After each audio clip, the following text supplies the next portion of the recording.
Recording in progress. All right, and we're going to go here into share screen.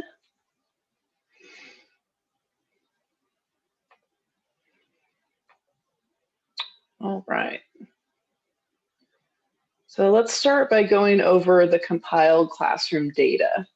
So for each chemical, students recorded whether or not they can taste or not taste the 4 chemicals. So you'll want to record this data on your student copy of the worksheet, which is here. All right, so for the first chemical, Thoreau, the tasters, so tasting is dominant for this particular chemical. So if you're a taster, that means you're either homozygous dominant or heterozygous. So for our classroom population, we have 43 tasters and 19 non-tasters. So let's go ahead and record that on our worksheet.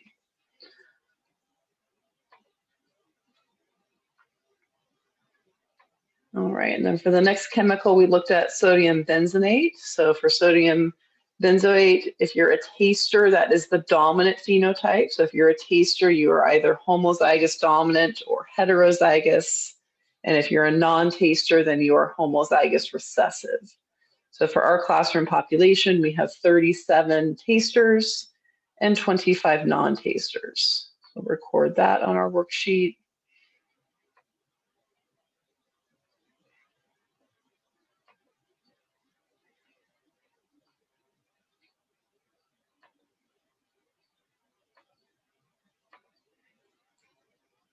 All right, and for the chemical N-prop, so for N-prop, if you're a taster, that's actually the recessive phenotype. So if you are a taster, that means you are homozygous recessive. And if you're a non-taster, you're either homozygous dominant or heterozygous.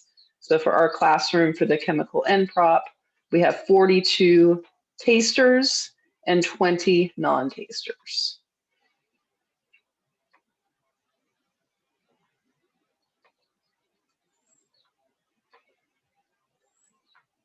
And then the last chemical we'll look at today is PTC. So for the chemical PTC, if you are a taster, that is the dominant phenotype. So if you're a taster, you are either homozygous dominant or heterozygous. And if you're a non-taster, you are homozygous recessive. For our classroom population, we have 44 tasters and 18 non-tasters.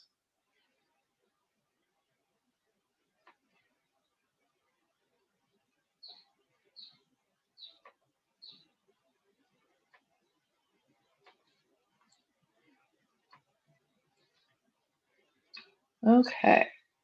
All right, so next thing, now that we have our data recorded for our classroom, now we're going to go through and use the Hardy-Weinberg equation to calculate genotypic frequencies for the 3 main genotypes, homozygous dominant, heterozygous, and homozygous recessive for our classroom population.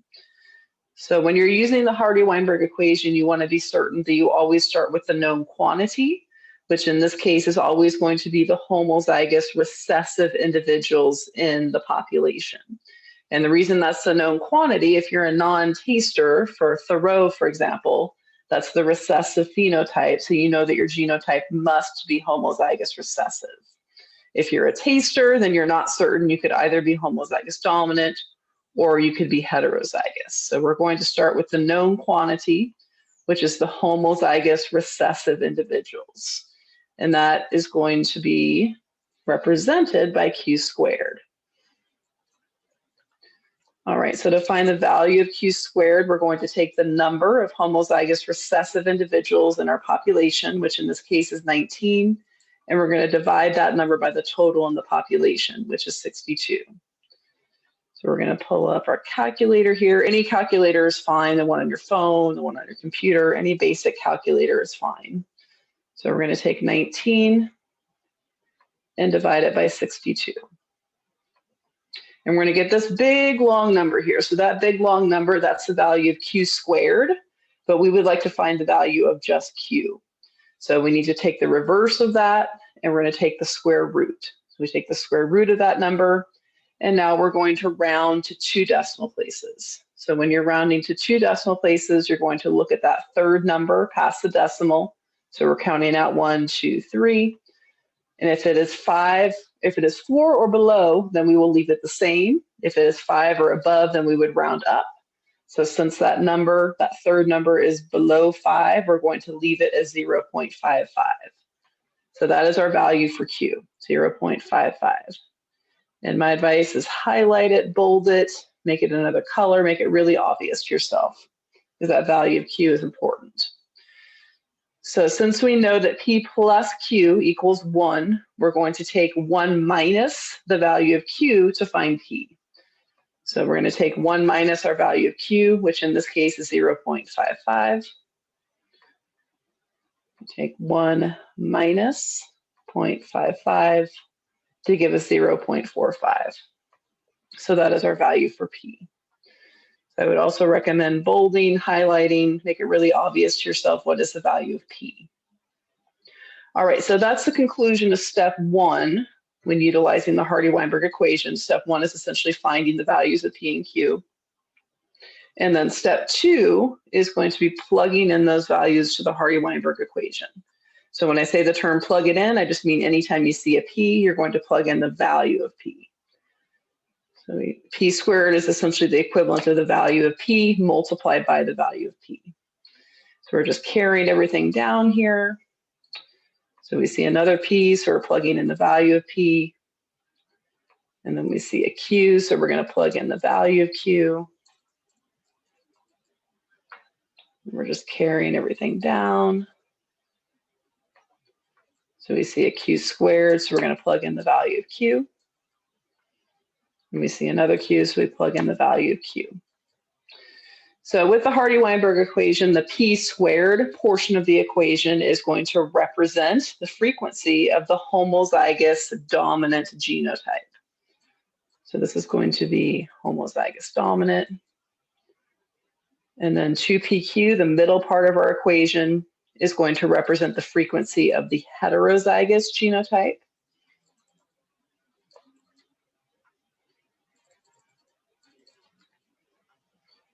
And then the very last part of our equation, the Q squared, is going to represent the frequency of the homozygous recessive genotype. All right, so once we have it all set up like that, we just need to plug those numbers into our calculator to determine the frequencies for these various genotypes. So for P squared, we're plugging in 0.55 multiplied by 0.55.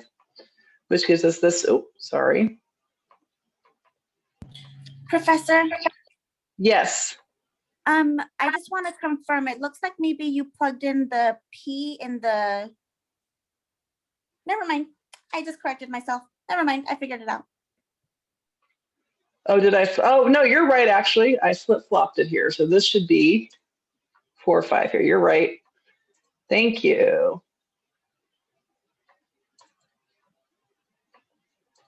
There we go. Perfect. Thank you. Okay, so once we have that all set up, we're going to plug it into our calculator here. So 0.45 multiplied by 0.45 is giving us this number. And we're always going to round to 2 decimals. So we're looking at that third number. Since it is below 5, we're going to leave it 0.20. So 0.20, this number here is a frequency and it represents the homozygous dominant genotype. Now, if you want to turn that frequency into a percentage, piece of cake, all you have to do is move that decimal 2 places. So that becomes 20%. So we know that 20% of our classroom population is homozygous dominant at the locus that determines whether or not you can taste the chemical Thoreau.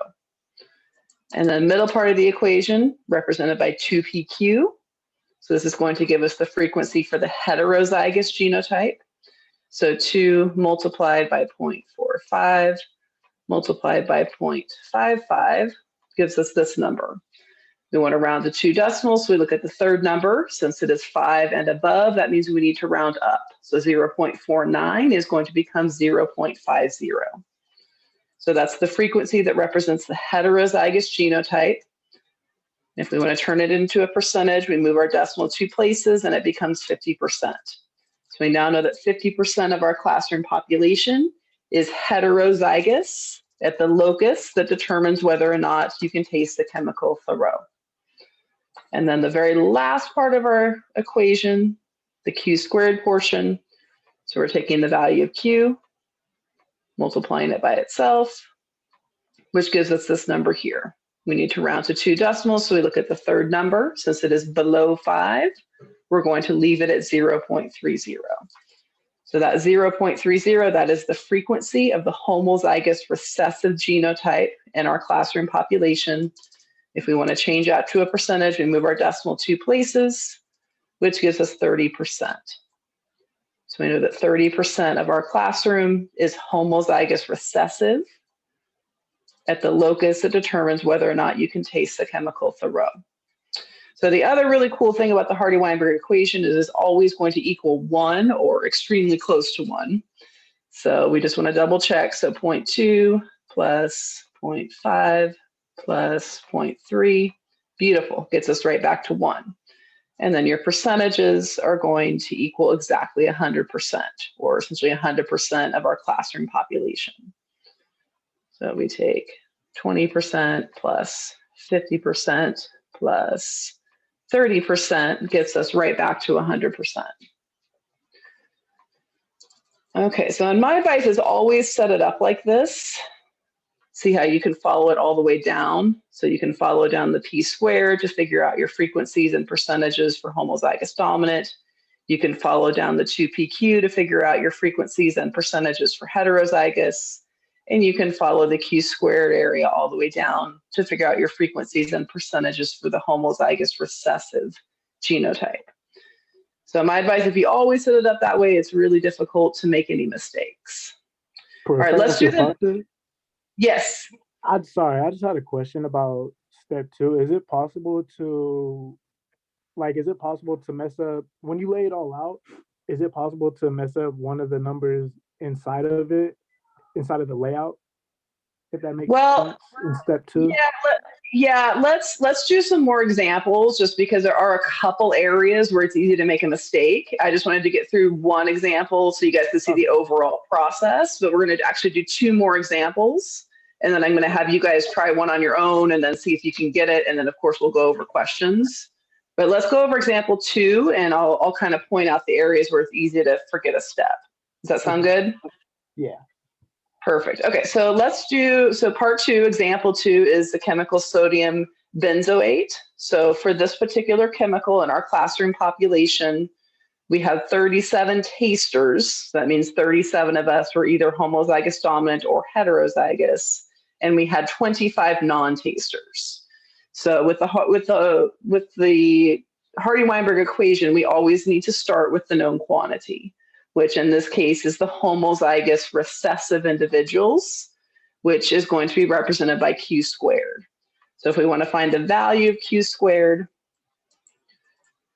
we need to take the number of homozygous recessive individuals in the population, which in this case is 25, and we're dividing it by the total number of people in the population, which is 62.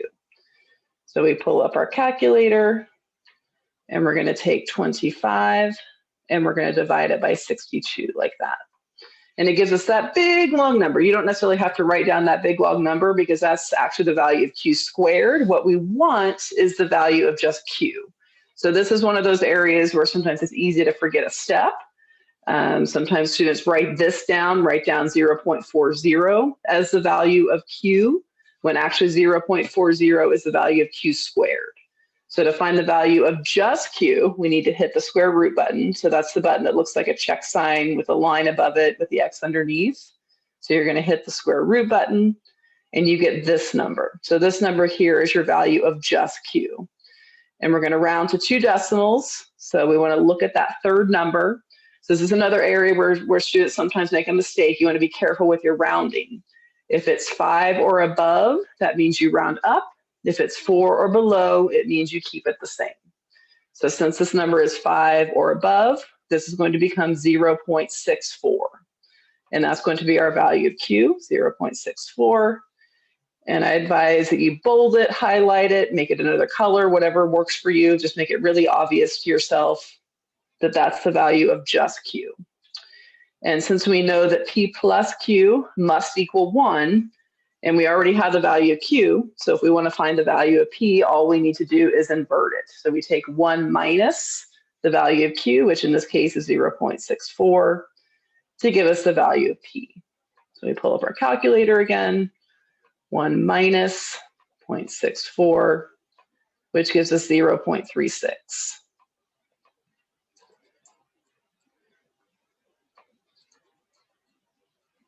So then again, we want to bold it, highlight it, make it really obvious to ourselves that that's the value of P.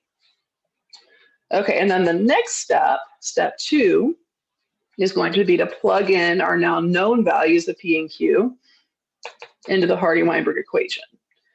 So we want to look above, we see this here, this is our value of P, so we're going to plug that in anytime we see a P.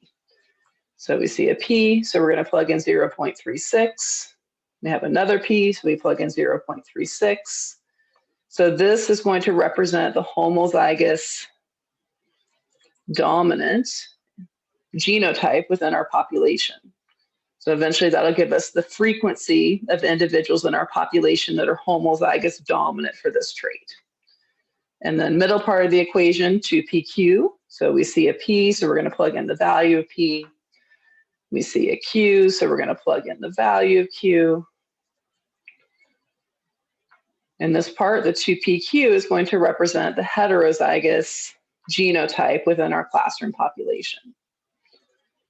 And then the last part of our equation, the Q squared. So we see a Q, we're plugging in the value of Q. We see another Q, so we're plugging in the value of Q.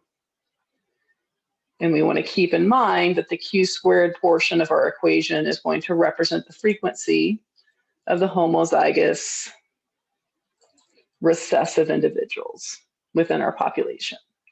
So then once you have it set up like that, the rest of it's essentially just plugging in those values into your calculator. So we pull up our calculator, and we're going to take 0.36 multiplied by 0.36, which gives us this number. But we remember we always want to round to 2 decimals. So we're looking at that third number that is definitely above 5. So we're going to round that up. So that 0.12 becomes 0.13.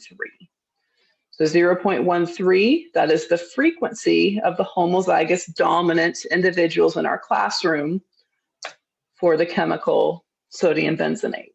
To turn that into a percentage, we move our decimal 2 places, so that becomes 13% of our classroom population. And then we move over here to our middle part of the equation.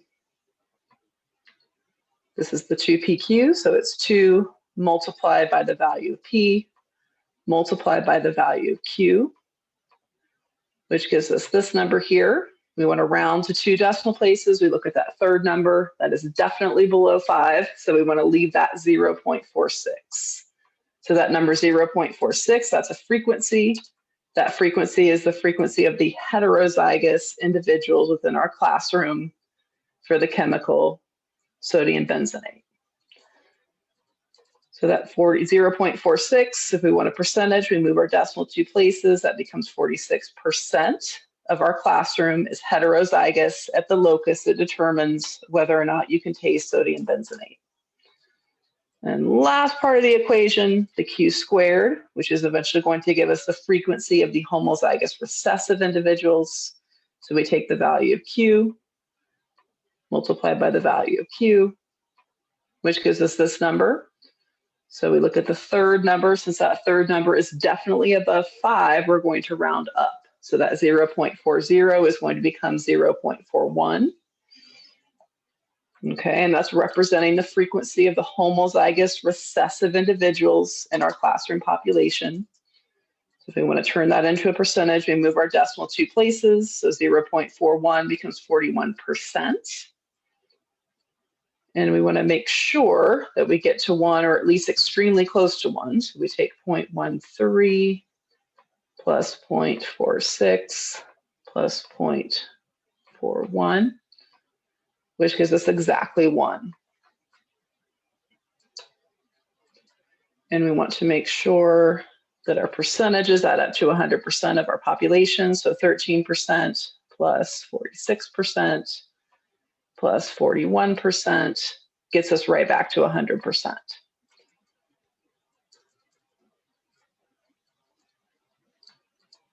Okay, so essentially, scientists will use this equation when they're calculating genotypic frequencies that change from generation to generation.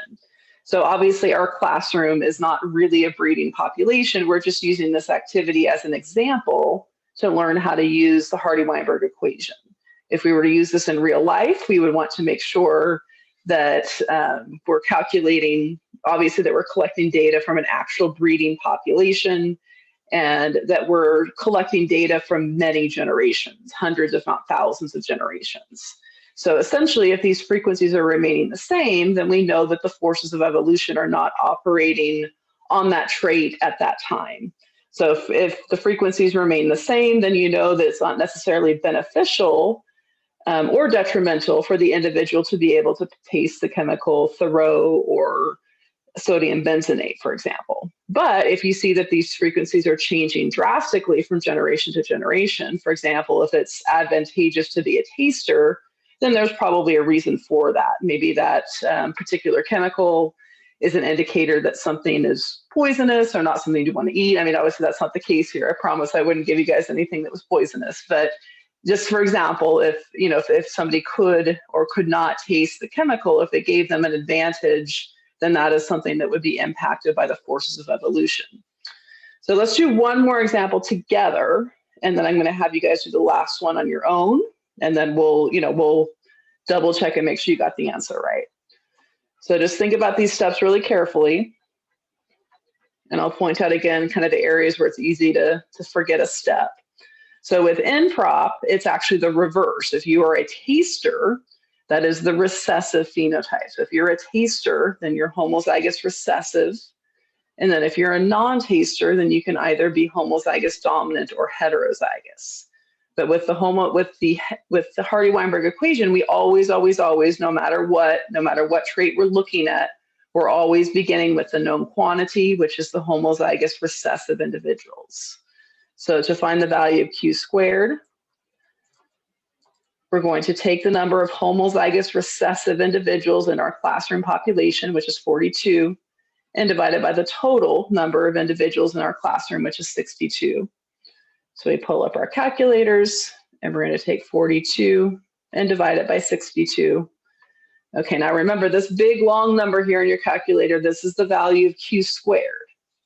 So you don't want to write this number down, because what you're aiming for, what your goal is, you want the value of just Q. So if that's a value of Q squared, to find the value of just Q, we need to take the square root. So we hit that button that's kind of like a check sign with a line above it.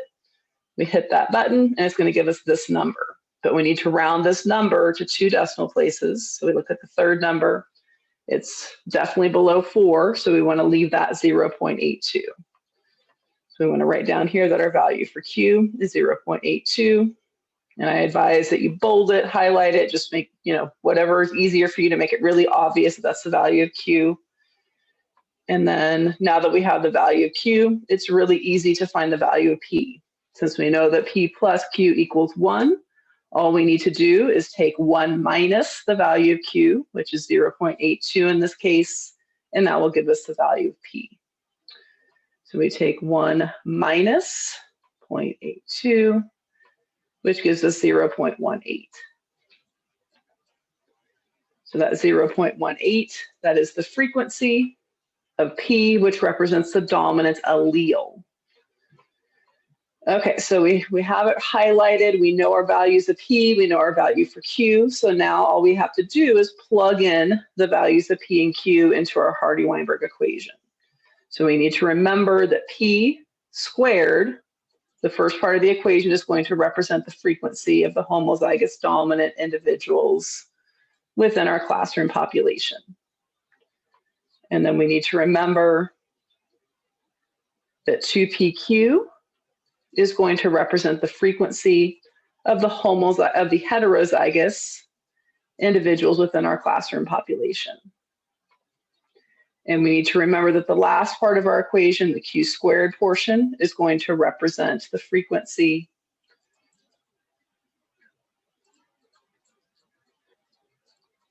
of homozygous recessive individuals. Okay. All right, so once we have that set up, we also know our values of P and Q. So now all we need to do is plug it in. So plug it in, it's a mathematical term that just means anytime you see a variable, in this case, anytime you see a P or you see a Q, you're going to plug in the value of P or Q. So we see a P, so we're going to plug in the value of P. We see another P, so we plug in the value of P. Middle part of our equation, the 2PQ portion, we see a P, so we plug in the value of P. We see a Q, so we plug in the value of Q. Last part of our equation is the Q squared. So we see a Q, so that means we need to plug in the value of Q. And we see another Q, so we plug in the value of Q. All right, so we have it all set up. All we need to do now is pull up our calculator and punch in those numbers. So the P squared portion, so 0.18 multiplied by 0.18 gives us this number, but remember we need to round to 2 decimals. So we look at that third number, it is definitely below 4. So we're going to leave that value as 0.03. So that is the frequency of the homozygous dominant genotype. So to turn that into a percentage, piece of cake, we move our decimal 2 places, that becomes 13%. So we now know that 13% of our classroom population is homozygous dominant at the locus, at the location on the chromosome that determines whether or not you can taste the chemical N prop. And then middle part of our equation, the 2PQ, which is going to represent the heterozygous genotype. So we take 2 multiplied by the value of P, multiplied by the value of Q. It's going to give us this number, but we need to round it to 2 decimal places. So we look at our third number. It is 5 or above, so we're going to round up. So 0.29 is going to become 0.30. So that's the frequency of the heterozygous individuals within our classroom. So turn that into a percentage. We move our decimal 2 places. 0.30 becomes 30%. So we now know that 30% of our classroom population is heterozygous at the location that determines whether or not we can taste the chemical N prop.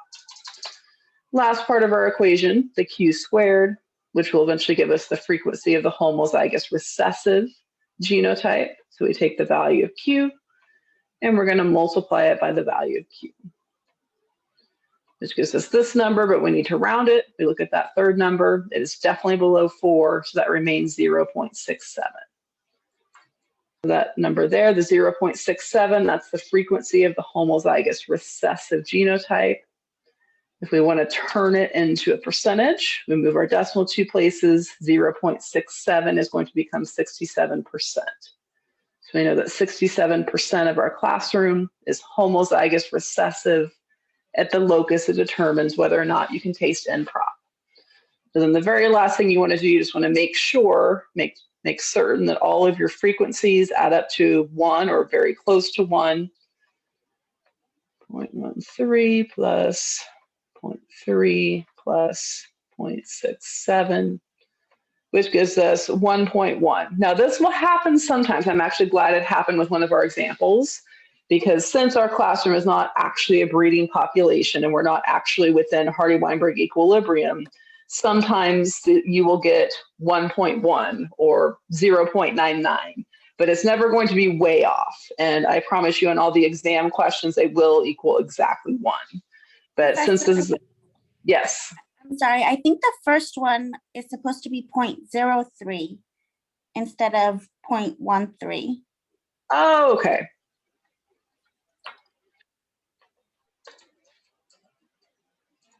There we go. So this is going to be 3%.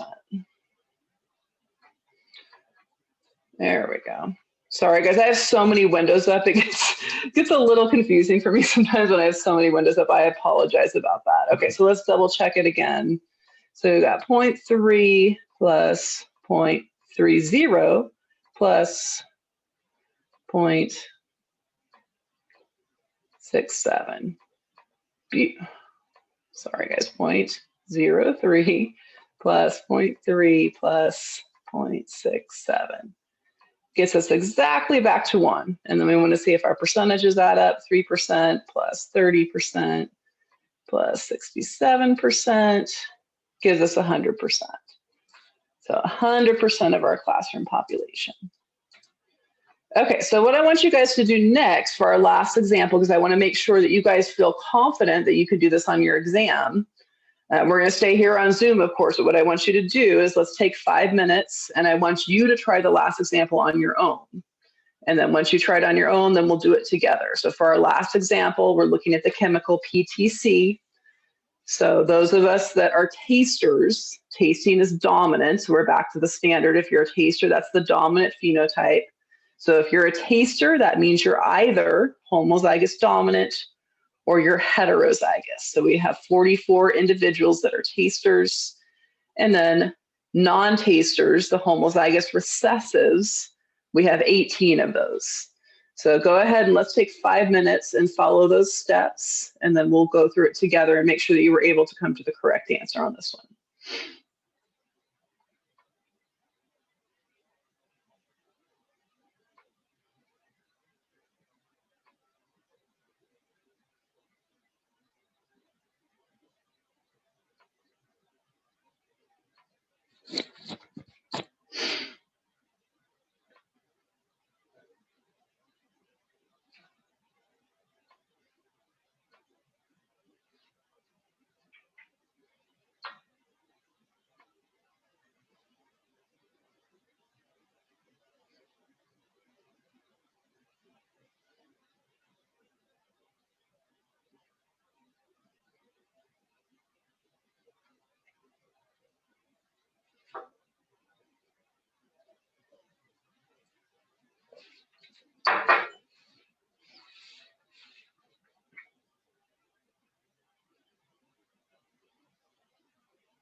All right, did you guys get a chance to give it a try on your own? Yes. Okay, so let's go ahead and do it together just to make sure everybody got the right answer. So with the Hardy-Weinberg equation, we always need to start with the known quantity, which in this case is going to be the homozygous recessive individuals, which is going to be represented by Q squared. So to find the value of Q squared, we take the number of homozygous recessive individuals, which in this case is 18, and divide by the total number of individuals in the breeding population, which in this case is 62. So we pull up our calculators, and we're going to take 18 divided by 62, which gives us this big long number here. So careful, remember that's the value of Q squared. What we're aiming for is a value of just Q. So we want to hit our square root button, and it's going to give us this number. So we want to look at that third number. Since it is definitely above 5, we're going to round that up to 0.54. So Q equals 0.54. And my advice is bold it, highlight it, make it another color, just make it really obvious to yourself that that is the value of Q. And then since we know that P plus Q must equal 1, and we know the value of Q, all we need to do is take 1 minus the value of Q, and that's going to give us the value of P. So we pull up our calculator, 1 minus 0.54 gives us this number, 0.46. So we now know that that's the value of P. So we know that Q equals 0.54, and we know that P equals 0.46. So we're bolding it, highlighting it, making it really obvious to ourselves. Okay, so that's the conclusion of step 1. We now know the value of P and we know the value of Q. So step 2 is simply plugging in those known values into the Hardy-Weinberg equation. So we see a P, so that means we're going to plug in the value of P, which in this case is 0.54. Excuse me, 0.46. So we see another P, so we're going to plug in 0.46. So the 2PQ portion, the middle part of our equation. So we see a 2, that we're carrying down the value of P, which is 0.46. And then we're carrying down the value of Q, which is 0.54. Okay, and then the last part of our equation, which eventually will tell us the homozygous recessive frequencies. So we see a Q, so we're plugging in the value of Q, which is 0.54. We see another Q, so we're plugging in the value of Q. All right, so now we have it all set up, and we want to make sure that we've memorized what each part represents. So the P squared portion of the equation represents the homozygous dominant individuals within our breeding population. So that will always be true, no matter what trait you're looking at. As long as we're looking at a Mendelian monohybrid trait, P squared will always represent the homozygous dominant genotype. 2PQ will always represent the heterozygous genotype. And Q squared will always represent, no matter what trait we're looking at, Q squared will always represent the homozygous recessive genotype. So you can count on that with the Hardy-Weinberg equation. You can count on those rules that P squared always equals homozygous dominant. 2PQ always represents heterozygous, and Q squared always represents homozygous recessive.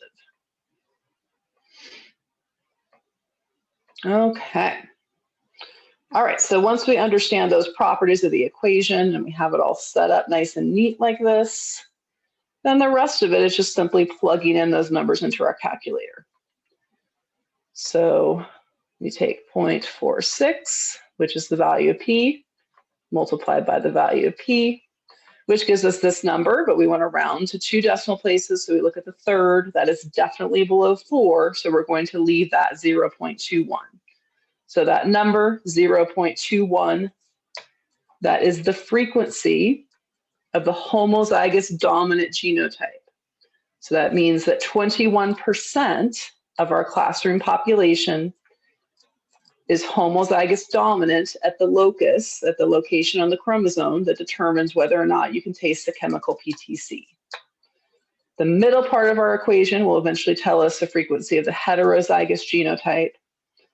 So we're just plugging it into our calculator now since we have it all set up. So it's 2 multiplied by the value of P, multiplied by the value of Q, which gives us this number, but we need to round it to 2 decimals still. So we need to look at that third number. Since it is above 5, we're going to round that up. So 0.49 becomes 0.50.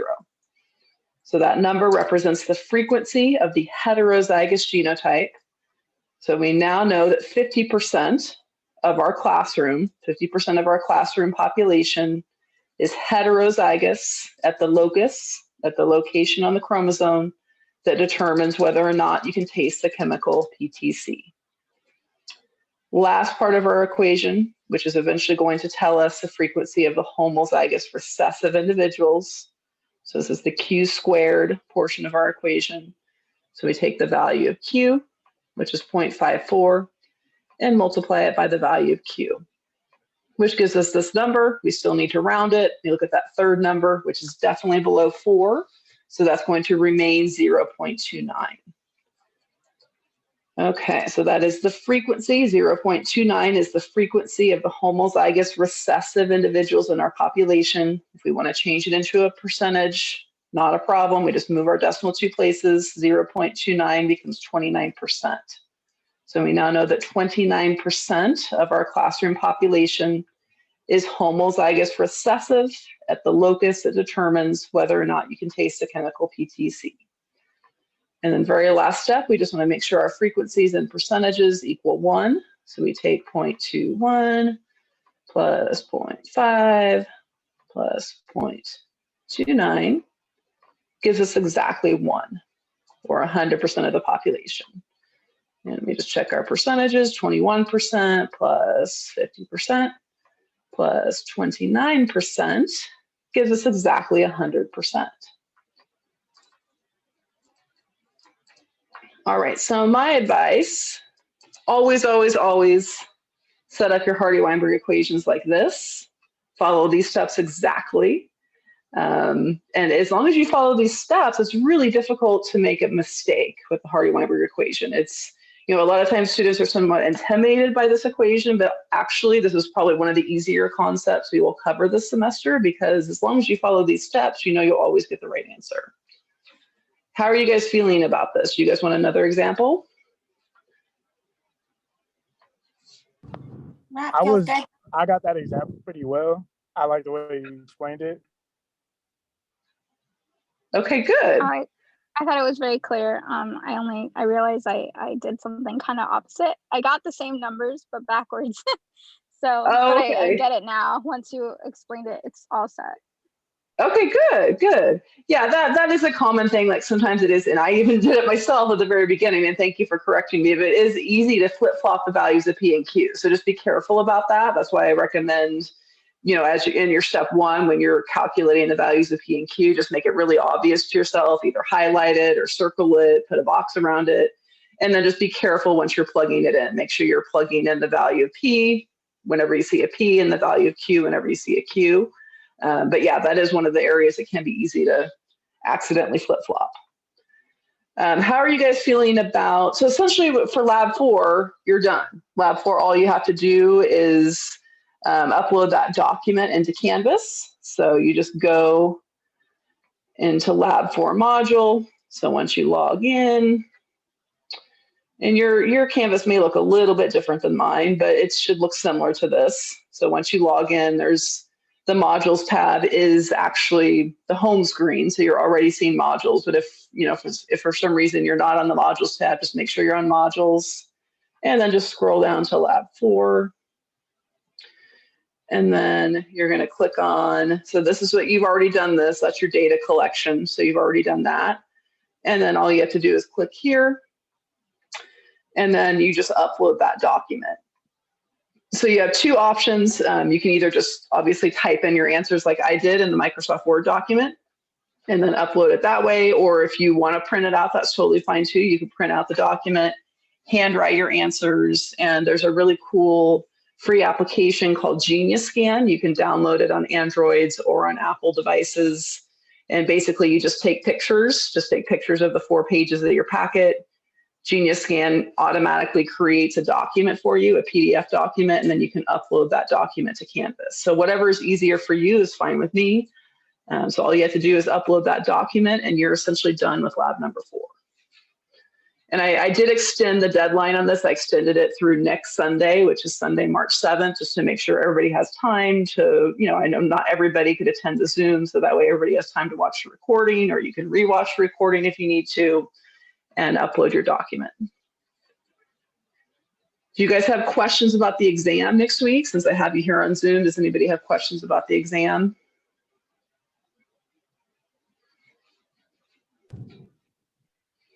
The exam will be all multiple choice, correct? Except for questions like this, or?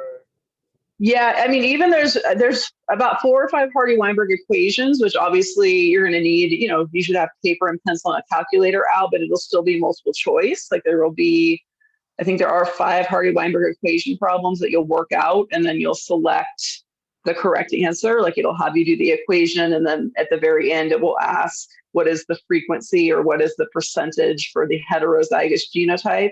And you would select the correct percentage out of 4 or 5 possibilities. But yes, the exam is, it's 100% multiple choice. It's 15 multiple choice questions. There's, I think, 4 or 5 Punnett square related questions. There's about 4 or 5 Hardy-Weinberg related questions. And the rest of it is basically, anything from chapter 1 through 4. So scientific method, mitosis, meiosis, protein synthesis, cell structure, chromosomes, karyotyping, stuff like that. But basically, if you feel confident, if you did well in lab 1 through 4, some advice I can give is make sure you've gone through the grade book and read all of my comments. Even if you got 100% on some of the exercises, I do add in comments for clarification if an answer wasn't, if it was correct enough to still get the point, but if there was some additional clarification, I definitely added that in. So my advice is just go, if you haven't already, just make sure you've gone through the grade book and read any of my comments in there just to make sure you understand the concepts prior to your test. Make sure you've read all the chapters, make sure you've used the flashcards to learn all the terms. Make sure you've watched the PowerPoint presentations. I don't know if this is true for you guys, but it's come to my attention that some of you aren't aware that there's also audio lectures. So if you're the kind of learner that likes to hear me explain it, which many learners are auditory and visual. So I do really recommend that you take advantage of the audio lectures. So for example, here we are in week number 4. So there's the PowerPoint slides there. So if you just want the slides, you would click there. But if you want my narration, if you want me going over the slides, you would click here where it says audio lecture. So once you click on audio lecture, it brings you to something called Canvas Studio, which is a recording. This is something that I recorded. So it's a recording of me going over the PowerPoint slides, and there's also closed captioning as well. So my advice is if you haven't already, make sure you take advantage of that. And there's also film clips within each module that help explain the topics. But essentially, if you've done all of those things, you should be in really good shape for unit number 1 exam. Is it timed? Yes, so you get 90 minutes for 50 questions. So that's a little over 1.5 minutes. So it is open book, open note, but obviously you won't necessarily have time to look up all 50 questions. So I do recommend that you put some time towards study, and I recommend that you spend, each module is designed to take you about 4 to 5 hours per week. So I would recommend that you spend at least a few hours Monday, Tuesday, and Wednesday next week studying. And then the exam will open up on Thursday and it will close on Sunday. So you can choose, whatever time works in your schedule, Thursday, Friday, Saturday, or Sunday to take your exam. You're welcome to study with other members of the class. If you want to study with your group, just make sure you don't take the exam with your group. The exam is the only assignment that needs to be 100% your own work, at least for this class. Okay, thank you. Yeah, of course. Good questions. Other questions?